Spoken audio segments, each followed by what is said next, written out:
Hi, ako si Robert. Ako ay 58 taong gulang sa taong ito. Araw-araw sumasama ako sa mga parokyano upang dumalo sa taunang misa. Sama-sama tayong manalangin sa Diyos at hilingin sa Kanya na tulungan tayong magkaroon ng mas magandang buhay. Madalas nasakit ang tuhod ko, lalo na kapag nakayuko ako araw-araw tuwing nagmimisa at nagdarasal. Minsan, ang kasukasukan ng aking tuhod ay nagkakaroon ng tunog na click. Ang tunog na parang nakakaramdam ng tuyo. Sa bawat pagluhod ko, hindi mabata ang aking sakit. Ang pananakit ng tuhod, hindi lamang nakakaapekto sa aking pagluhod, kundi pati na rin sa paglalakad ay lubang hindi komportable. Tuwing tatayo ako mula sa pagkakaluhod, natutulala ako at namumutla ang aking muka. Hindi ako makatayo ng matagal sa oras ng pagdarasal.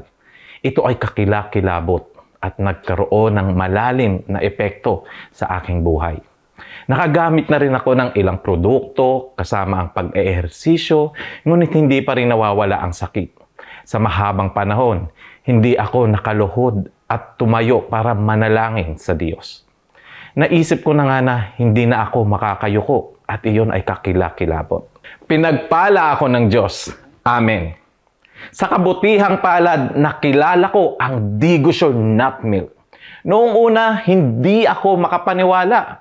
Ngunit pagkatapos ng maraming parokyano nagdarasal kasama ako ay pinaalam din sa akin na ang gatas na ito ay napakabuti para sa mga buto at kasukasuhan.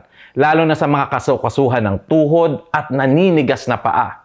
Dahil sa positibong feedback ng iba, humiling din ako na bumili ng 3 lata upang makakita kung paano ito gumagana. Sa totoo lang, hindi ako naniniwala kung gaano ito ka-epektibo. Pagpalain ako ng Diyos. Amen. Ang gatas ay napakadaling inumin at hindi masyadong matamis, lalong walang taba. At higit na nagpapasaya sa akin ay ang katotohanang madali na akong nakakayuko. Mas bumuti ang aking kalusugan at nakakadalo na ako ng buo sa misa. Pagkatapos kong tapusin ang unang kahon, ang aking sakit ay nabawasan ng malaki. Ang ingay sa aking mga tuhod ay nabawasan din ng malaki. Sa pagmamasid, sa pag-unlad na iyon, nagpasya akong bumili ng 1 kahon na gagamitin na matipid. Bukod dito, lalo na sa okasyon ng isang mahusay na produksyon, bumili ako ng 5 lata at nakakuha pa ako ng 2 libre. Wala akong dapat ipag-alala. After only 1 month of use, hindi na naririnig ang kasukasuhan ng tuhod ko at napakadaling lumuhod. Hindi na masakit o masakit na napakasaya ko. Wala nang sakit, mas masarap kumain, mas mahimbing ang tulog. Gumising sa umaga ng refresh at mandi-manhid, lalo na wala ng cramps sa umaga pagkagising. Regular pa rin akong gumagamit ng Digosure Nut Milk. Kasabay sa ang pagsasanay ng paghuhusay ng kalusugan na ibinahagi sa mga eksperto ng Digosure. Ang resulta ay mahusay. Sa partikular na panahon ng progreso at paggamit ng Digosure Nut Milk, palaging mayroong isang pangkat ng eksperto na susuportahan at sasagutin nila lahat ng anumang mga katanungan ng may detalyado.